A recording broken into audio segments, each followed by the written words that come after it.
Milhões de brasileiros no escuro. O apagão de energia elétrica atinge 18 estados. Centenas de cidades. Nossos repórteres mostram como foi a madrugada de caos e de medo. Num hospital sem gerador, os médicos usam respirador manual em bebês da UTI. A usina de Itaipu para pela primeira vez em 25 anos. Estações de tratamento de água também são desligadas. Depois de um dia de incertezas e muitas reuniões, o governo chega a uma conclusão. A de que o problema foi um curto-circuito nas linhas de transmissão por causa do mau tempo. Tudo sobre o apagão agora no Jornal Nacional.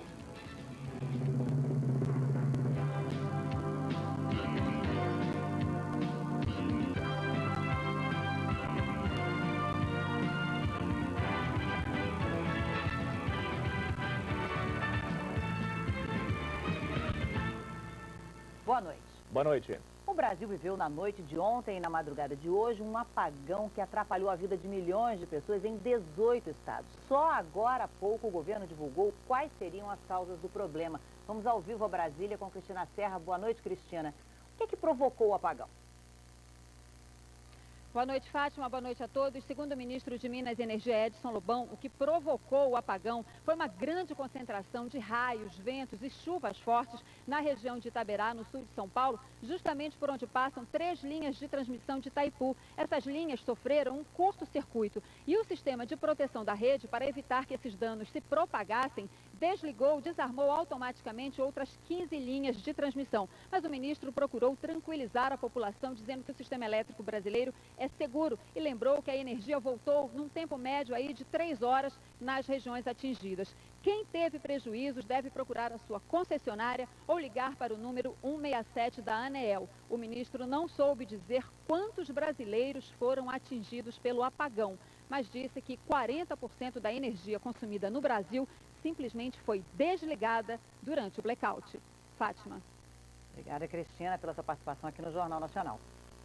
Os transtornos desse apagão foram sentidos por quem estava em casa, no trabalho e nas ruas. 22 horas e 13 minutos, o momento exato em que a escuridão começou a se espalhar pelo país. Em São Paulo, a população assustada começa a ligar para a polícia. Polícia Militar Emergência. Queria denunciar um arrombamento. Polícia Militar Emergência? Moça, é que a gente tá aqui dentro do cinema e acabou a luz, não tem como ninguém sair, tá tudo escuro aqui dentro. Os faróis dos carros são a única iluminação das ruas. A luz em poucos prédios vinha de geradores de emergência. Sem energia, ônibus elétricos, o metrô e os trens de subúrbio pararam, com passageiros dentro. Muita gente ficou sem rumo, sem saber o que fazer. A gente estava na sala e de repente ficou tudo escuro. Eu fico totalmente perdido. Já fui ali no estoquezinho, ali acender a luz 2 vezes sem energia alguma. Já passa das 11h30 da noite. O metrô deveria funcionar pelo menos mais 40 minutos. Só que desde as 11 horas, as portas das estações foram fechadas por falta de energia. Aqui na plataforma da estação Penha do metrô, a gente observa a quantidade de pessoas que não tem como voltar para casa. A gente está com medo, por isso se agrupou aqui. Segundo o operador nacional do sistema, o problema de transmissão de energia ocorreu em Ivaiporã, no interior do Paraná, e em Itaberá, no interior de São Paulo. E como num efeito dominó, o apagão foi se alastrando. Atingiu 18 estados. A interrupção do fornecimento foi total em São Paulo, Rio de Janeiro, Espírito Santo e Mato Grosso do Sul. O apagão foi parcial em Minas Gerais, Mato Grosso, Goiás, Rio Grande do Sul, Santa Catarina, Paraná, Acre, Rondônia, Bahia, Sergipe, Paraíba, Alagoas, Pernambuco e Rio Grande do Norte. A luz voltou em horários diferentes em cada região, também no efeito dominó. Segundo o ONS, o retorno foi mais rápido no sul, perto das 10h30 da noite. Em São Paulo, em Mato Grosso do Sul, no Rio e no Espírito Santo, a energia começou a ser restabelecida depois da meia-noite. Mas até que a situação voltasse ao normal, paisagens famosas no mundo todo, como Copacabana, no Rio de Janeiro, ficaram irreconhecíveis. Na central de abastecimento do estado, circulam mais de 4.000 pessoas toda madrugada. Desta vez, lojas e corredores vazios. Prejuízo de fora do sério. Em algumas delegacias, preocupação com a violência. Alguns policiais ficaram de prontidão do lado de fora. No Espírito Santo, câmeras de segurança da ponte que liga Vila Velha a Vitória registraram um instante em que a energia caiu. Esta senhora de 87 anos usava um aparelho de respirar em casa, que parou de funcionar. O mesmo tipo de emergência aconteceu em São Paulo. O socorro chegou a tempo. Problema respiratório, onde o aparelho, por causa do blackout, acabou a energia do aparelho. Um telefone que não parou de tocar durante o apagão foi o do Corpo de Bombeiros. Foram várias ocorrências de pessoas que ficaram presas em elevador. Em São Vicente, no litoral paulista, a imagem do resgate de 2 pessoas. E o alívio da mulher, que ficou mais de 1 hora esperando ajuda. Mais de 5.000 semáforos da maior cidade do país apagaram. Alguns acidentes de trânsito aconteceram durante a madrugada por causa do apagão. Este aqui foi um deles. Um carro vinha subindo esta avenida, não viu este carro escuro estacionado aqui neste ponto e acabou batendo. Risco na escuridão. As câmeras desta loja, que funcionam com bateria, flagraram uma invasão. A polícia foi avisada e 9 ladrões presos. Em São Paulo, o temor dos moradores era que a cidade ficasse apagada por muito tempo. Depois da Zona Leste e do centro de São Paulo, a região aqui da Avenida Paulista voltou a ter luz normalmente, às 2 horas da manhã, quase 4 horas depois do início do apagão. Mas nossas equipes ainda encontraram lugares escuros. Agora são 3 horas e 42 minutos da madrugada e várias regiões ainda estão assim, às escuras, como essa rua importante da zona sul da cidade, completamente apagada. Quando finalmente a energia foi restabelecida, a população comemorou. Em São Paulo, 7 milhões de pessoas ficaram também sem água. Foi uma quarta-feira de caos por todo o Brasil. Com sinais de trânsito que insistiam no amarelo, foi difícil esquecer o apagão da madrugada. Trabalho em dobro para os guardas e técnicos em eletrônica. Até o fim do expediente ainda vai ter muito pepino para arrumar ainda. Os congestionamentos, que já são desesperadores, pioraram sem o rodízio de carros, suspenso só na parte da manhã por receio de uma pane no transporte público. A instabilidade na rede elétrica não permitiu que os trólebus circulassem. Para alívio do paulistano, pelo menos trens e metrôs funcionaram normalmente. O apagão afetou também o sistema de informática dos bancos. Na Bahia, 27 agências da Caixa Econômica Federal não abriram. Em Aracaju, clientes foram impedidos de fazer saques e depósitos. No Recife, pela manhã, algumas agências bancárias funcionaram parcialmente. Caixas eletrônicos não puderam ser usados. Neste restaurante em Vitória, peixes e frutos do mar foram para o lixo. Na sorveteria, os picolés derreteram. Em São Paulo, o ventilador era uma tentativa de salvar chocolates finos da falta de ar-condicionado no shopping. Mas isso não era o pior. Depois de uma noite sem luz, quase 7 milhões de pessoas amanheceram sem água em São Paulo. A falta de energia prejudicou o bombeamento para os reservatórios dos bairros mais altos e mais distantes. As torneiras secas causaram transtorno e prejuízos. Nada de clientes. Nada nas panelas no bar de Seu José. Hoje era dia de feijoada. Não fez a feijoada? Não fiz a feijoada, então estou meio prejuízo. Valeu de tudo para contornar a escassez. Água mineral para lavar cabelo no salão, jarra para o banho dos cachorros no pet shop. E num dia de muito calor... Agora, se tomar banho, esvazia a caixa. Quer dizer, com esse calorão? Fica sem tomar banho. Na maior maternidade pública da região de Bauru, no interior de São Paulo, a falta de um gerador quase pôs em risco a vida dos bebês. A minha maior vontade é de ter meu filho, mas eu não posso. Só hoje de manhã, Melise soube que o filho recém-nascido tinha sido transferido para um hospital. Não ter um gerador, sabendo que tem crianças que dependem da energia para viver, é um absurdo enorme, é revoltante. Durante a madrugada, os equipamentos da UTI neonatal pararam. Você tem os aparelhos de monitorização cardíaca, você tem o respirador, que é o principal, que causa preocupação, que ele tem uma bateria que dura 3 horas e depois disso ele para. Médicos e enfermeiras chegaram a usar um respirador manual nas crianças e, diante da situação desesperadora, decidiram pedir um gerador emprestado à TV Tem, afiliada da Rede Globo na região. Não, liga nessa aqui mesmo, pode ligar aqui. Vamos organizar agora, qual é o próximo que vai ligar? Esse daqui, ó. De acordo com o interventor da associação que administra a maternidade, no projeto de reforma do hospital já estava prevista a compra de um gerador de energia elétrica, mas o apagão pegou todos de surpresa. Por precaução, os médicos decidiram levar 5 bebês para um outro hospital, mas um que tem problemas renais não pôde ser transferido e permaneceu na maternidade, usando o aparelho mantido pelo gerador. Todo mundo ajudou. Isso foi, dentro desse episódio, que a gente pode tirar de positivo é isso, né? Houve um envolvimento completo da comunidade em prol dessas crianças. A associação que administra a maternidade está sob intervenção do Ministério Público Federal pelo suposto desvio de 16 milhões de reais de um empréstimo na Caixa Econômica Federal. Veja a seguir a região onde o apagão começou. E a primeira vez em que a usina de Itaipu parou.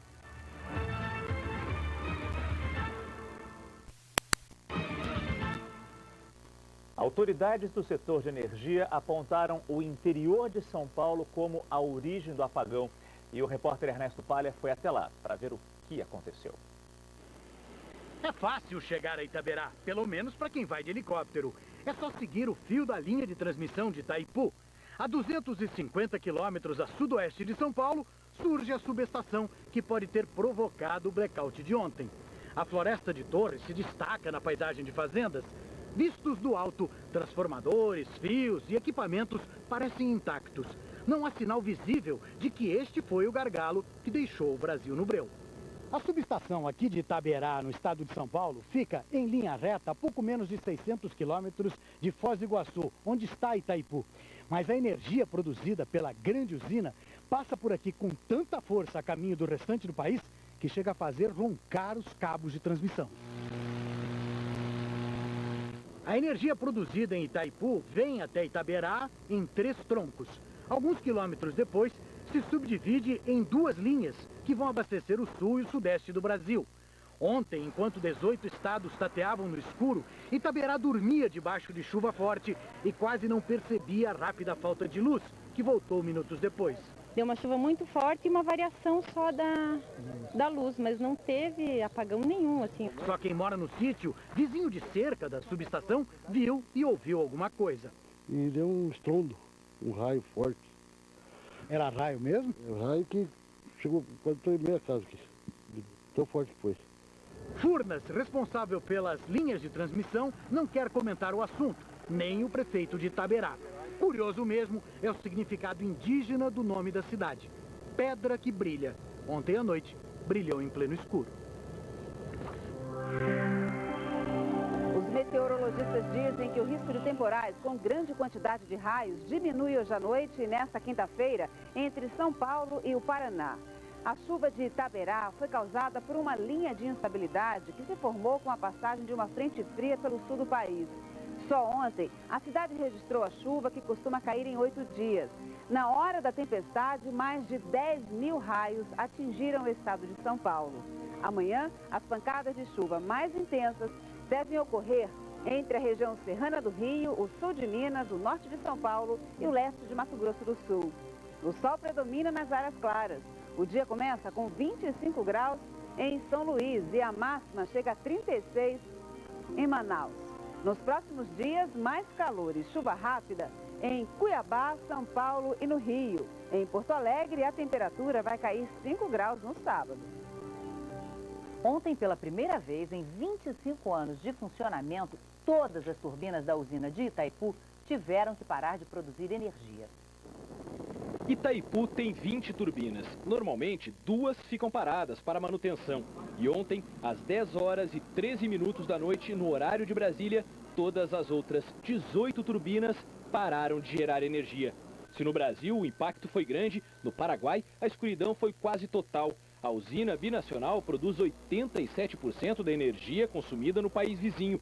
Mas pouco tempo depois do apagão, Cidade do Leste, na fronteira, já estava toda iluminada. O apagão no Paraguai durou apenas meia hora. Isso porque o problema foi nas linhas de transmissão brasileiras e não na geração aqui na usina. Itaipu parou por uma ação automática de segurança. Como não havia para onde mandar a energia, as turbinas foram desligadas. É como se houvesse um curto-circuito em uma casa e o disjuntor caísse. Itaipu tem uma capacidade de 14 mil megawatts. A usina produz 19% da energia consumida no Brasil e toda essa energia é levada em 5 linhas de transmissão que fazem parte de 2 sistemas principais. O primeiro sistema, com 2 linhas, leva a energia de Itaipu para Ibiúna, no interior de São Paulo, de onde é feita a distribuição para as outras regiões do país. O segundo sistema, com 3 linhas, passa por Ivaiporã, no Paraná, onde é feita a interligação com a região sul. Esse mesmo sistema também chega a Itaberá, no interior de São Paulo, onde teria começado o problema ontem. Essas várias linhas de energia em diferentes estados formam um sistema interligado nacional, responsável por 95% da transmissão de energia no Brasil. O presidente de Itaipu contou que só foi possível religar todas as turbinas quando já havia por onde mandar a energia. Quando foi 5h15, o operador nacional do sistema disse: pode mandar toda a produção de energia de Itaipu, que está restabelecida as linhas. Às 6 horas da manhã, o funcionamento de Itaipu já era normal. Para especialistas em energia elétrica, é preciso melhorar o monitoramento e a segurança das linhas de transmissão para que o Brasil não corra o risco de ficar novamente às escuras. Do alto de um prédio na zona sul do Rio, uma câmera mostra a escuridão. E você vai acompanhar agora em segundos o que na vida real demorou horas. A luz volta aos poucos e finalmente ilumina a cidade. Esta é uma maquete que reproduz em parte a produção de energia elétrica no Brasil. Com as fortes chuvas dos últimos tempos e os reservatórios das hidrelétricas cheios, parecia garantido o abastecimento. Mas com o apagão, hoje técnicos, professores e especialistas chamavam a atenção que é preciso bem mais do que isso para garantir que a energia chegue a cada casa do país. E com as usinas longe dos grandes centros consumidores, as linhas de transmissão são um ponto mais vulnerável, segundo o professor Luiz Pinguelli Rosa. Para ele, são necessários mais pontos de monitoramento de problemas na rede. É preciso mais pontos de medidas ao longo das redes de transmissão, principalmente as mais longas, para se poder acompanhar melhor o que acontece e fazer uma gestão melhor dessas redes. Certamente isso pode otimizar e evitar, não digo acidente de algum tipo pode ocorrer, mas não dessa dimensão. Fala-se em 60 milhões de pessoas atingidas, isso é uma proporção enorme. Os especialistas concordam, a transmissão interligada é a mais adequada ao Brasil, um país com dimensões continentais e usinas de diferentes tipos, espalhadas por todo o território nacional. O que precisa melhorar é a segurança no sistema. Linhas de transmissão foram construídas e não se colocou todas as possibilidades de colapso dessas linhas. Outra solução para este engenheiro é usar grandes e pequenas usinas simultaneamente. Deve-se buscar usinas de menor porte, próximas ao centro de carga, que não requerem, então, linhas de transmissões extensas e sejam possíveis de utilizar sem instabilidade no sistema. Daqui a pouco, as explicações das autoridades sobre o apagão. E os reflexos da falta de energia no sistema de transporte. O caminho de volta para casa foi difícil. A central do Brasil, de onde chegam e partem os trens metropolitanos, ficou às escuras e fechou. Nos pontos de ônibus, filas. O ônibus está demorando demais, está vindo cheio, o metrô não está funcionando, táxi não passa. Seguir a pé era um risco. Eu fiquei com medo de assalto, como outras pessoas ficaram todas nas marquises aqui. Muitos procuraram abrigo em restaurantes e bares que só ficaram abertos com luz de velas. Comerciantes improvisaram para não perder a mercadoria e para fazer as contas. Com máquinas de cartão desligadas, o cliente saiu sem pagar. Foi um prejuízo grande, não há dúvida nenhuma. Delegacias também ficaram às escuras. Esta chegou a ficar fechada. Os bombeiros tiveram uma grande quantidade de chamados durante o blackout, principalmente para atender pessoas presas em elevadores. Além disso, ficaram de prontidão aqui no quartel central, com grandes geradores de energia alugados pela Secretaria Estadual de Saúde para socorrer hospitais e maternidades que estivessem em dificuldade para manter UTIs e centros cirúrgicos em funcionamento. Os equipamentos não chegaram a ser usados, apesar de um dos hospitais da rede estadual ter ficado sem energia. 3 pessoas morreram durante a noite, mas segundo o governo, as mortes não têm relação com o apagão. Em muitas unidades, exames foram suspensos até hoje de manhã. Eu vou ter que passar a noite aí, entendeu? Aí de manhã eu vou ver como é que vai ficar a situação aí, né? Se eles vão tirar a radiografia para poder ver se vai engessar ou eu vou para casa com a tala mesmo. Quando o dia amanheceu, os trens voltaram a funcionar com 2 horas de atraso. O metrô circulou, mas com intervalos maiores do que o normal. Com mais ônibus nas ruas e os sinais ainda desregulados, o trânsito ficou complicado. Geralmente chego aqui mais ou menos às 15 para as 8. Hoje eu estou chegando 8h35. E o apagão acabou deixando um outro problema. A queda de energia paralisou os sistemas de abastecimento de água do estado. A recomendação agora é economizar pelos próximos 3 dias. O governo demorou mais de 20 horas para divulgar as causas do apagão. E no começo da tarde, a cúpula do setor elétrico foi chamada para uma reunião com o presidente Lula. O país amanheceu com a energia restaurada em todos os estados, mas as informações ainda eram pouco precisas. Ontem à noite, assim que soube do apagão, o ministro de Minas e Energia, Edson Lobão, afirmou que o mau tempo teria provocado o blackout. Imagina-se que questões atmosféricas, tempestade de grande intensidade, possam ter contribuído ou determinado o desligamento das linhas de Itaipu. Já o diretor do Operador Nacional do Sistema, Eduardo Barata, que coordena todo o sistema elétrico brasileiro, em entrevista por telefone ao Jornal da Globo, não tinha uma explicação precisa. É possível que descargas atmosféricas possam ter sido a causa desse problema. Quase 12 horas depois do apagão, as dúvidas permaneceram. Então nós tivemos uma contingência, nós podemos chamar de tripla, e que é uma contingência bastante severa para um sistema que normalmente ele é projetado para contingência dupla, não tripla, né? Secretário, na prática é o quê? E o desligamento de 3 linhas simultaneamente. O presidente Lula determinou que ninguém mais falasse sobre o assunto e que todos aguardassem a reunião do Comitê de Monitoramento do Setor Elétrico no fim da tarde de hoje, quando, aí sim, o governo teria uma explicação definitiva sobre as causas do apagão. O presidente Lula admitiu que também não sabia o que aconteceu. Eu não posso dizer que foi um raio, não posso dizer que foi um vento, não posso dizer que foi um erro humano, enquanto eu não tiver, a informação concreta e objetiva do que aconteceu. 2 coisas estão certas. Não faltou geração de energia e o problema, não foi de falta de linha para interligar, porque elas estão interligadas. Além disso, se eu falar, eu estou chutando e eu não vou chutar nesse assunto.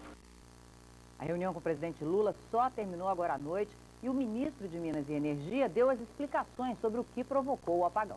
O que aconteceu foram descargas atmosféricas, ventos e chuvas muito fortes na região de Itaberá, em São Paulo. Houve uma concentração destes fenômenos atmosféricos ali, o que provocou um curto-circuito nos 3 circuitos que levam a Itaberá, que vem de Itaipu.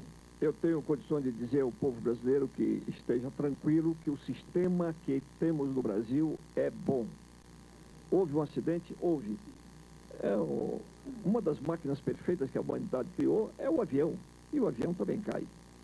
O sistema elétrico em toda parte do mundo tem seus defeitos e os seus acidentes. Daqui a pouco, a oposição cobra explicações sobre o apagão. E o governo diz que foi um incidente isolado.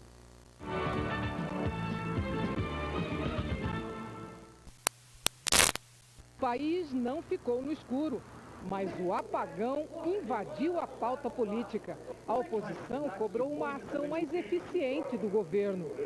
Quando há uma perturbação, você tem que eventualmente desligar algumas cargas. Você isola o sistema. No Sudeste isso não funcionou. Não funcionou o ilhamento e não funcionou a livre de carga. E por que o sistema de segurança não funcionou? Faltou investimento? Por que faltou? Perguntas que ecoaram nos discursos de deputados e senadores. O PSDB e o Democratas pediram a convocação do ministro de Minas e Energia, Edson Lobão. Queremos saber se acontece de novo, os investidores estão de olho nisso. Queremos saber as razões verdadeiras, sem desculpas esfarrapadas, do apagão, que sim não foi racionamento, isso sim foi apagão mesmo. O líder do PT no Senado reconheceu que falta investimento e culpou o mau tempo. Não há risco de oferta de energia, ninguém vai ter que fazer racionamento, não vai faltar energia. O Brasil está preparado para crescer com oferta abundante de energia. O governador de São Paulo, um dos estados mais atingidos pelo apagão de ontem, também cobrou investimentos. Há mais de 1 ano e meio nós urgimos o governo federal, mostramos a necessidade de mais investimentos. É uma frente ampla de investimentos que é necessária para a segurança do abastecimento de energia elétrica, para a segurança da economia e da sociedade. O ministro da Justiça minimizou o problema. Eu acho que foi um microincidente dentro de conquistas extraordinárias que o Brasil teve no setor energético nos últimos 7 anos. A nossa situação hoje é uma situação extraordinariamente positiva. O apagão trouxe enormes prejuízos para os brasileiros, mas segundo o PROCON, quem teve eletrodomésticos danificados pode ser ressarcido. Esta dona de casa assistia a novela quando a energia começou a oscilar. Ela ainda teve tempo de desligar a TV e a geladeira, mas quando pediu para o filho sair do computador... Ele falou assim, já desliguei, mas eu acho que já foi, porque está fedendo queimado aqui. As variações bruscas de energia são um verdadeiro teste de resistência para os aparelhos elétricos. Ele pega fogo devido a essa elevação de tensão dos equipamentos, e esse fio interno desses componentes são muito fino e a isolação não suporta aquele aumento de temperatura, então isso pode pegar fogo. O apagão trouxe enormes prejuízos. No Rio de Janeiro, um apartamento pegou fogo assim que a energia foi restabelecida. Os indícios apontam que uma sobrecarga elétrica provocou o curto-circuito na cozinha. A sensação de não ter casa é horrível. E hoje eu não tenho casa. Por lei, quem tiver prejuízos causados por quedas de energia pode ser ressarcido. Uma resolução da Agência Nacional de Energia Elétrica determina que o consumidor pode pedir um novo aparelho, ou então receber em dinheiro o valor pago pelo produto. Mas para isso, o pedido à concessionária de energia elétrica deve ser feito até 90 dias após o incidente. Fez a reclamação, a empresa tem 10 dias para fazer a inspeção. O aparelho pode ser levado à empresa ou o consumidor autoriza a empresa a ir até o seu local de residência ou comércio para fazer essa inspeção. Se os prazos não forem respeitados e a concessionária negar o pedido, o consumidor deve procurar o PROCON de seu estado. 11 de março de 1999, milhões de brasileiros ficaram sem energia elétrica em 9 estados nas regiões Sul, Sudeste, Centro-Oeste e também no Distrito Federal. O apagão começou pouco depois das 10 da noite. Casas e hospitais ficaram no escuro e o trânsito virou um caos. Em São Paulo, a luz só voltou depois das 3h30 da manhã. Segundo as autoridades, um raio teria atingido uma subestação de energia em Bauru, no interior de São Paulo. Num efeito cascata, várias outras estações foram desligadas. Em junho de 2001, para evitar um colapso do sistema, o governo federal lançou um programa de racionamento de energia. Com o excesso de demanda e o baixo nível dos reservatórios das usinas, causado pela falta de chuva, os brasileiros foram orientados a reduzir em até 20% o consumo. O racionamento terminou em março de 2002. E uma correção, nós dissemos agora há pouco que o presidente Lula participou do encontro com os responsáveis pelo setor elétrico. Na verdade, o presidente Lula convocou a reunião, mas não participou dela. O apagão no Brasil foi destaque em todo o mundo, como mostra a correspondente Lília Teles. O jornal The New York Times destacou o apagão e citou o site G1, o portal de notícias da Globo. Repercussão também no Wall Street Journal e na rede de TV americana CNN. No site britânico BBC, o título Mistério sobre as causas do apagão, que também foi destaque no espanhol El País, na agência Reuters e no italiano Corriere della Sera. O paraguaio ABC Digital mostrou uma foto de Assunção às escuras.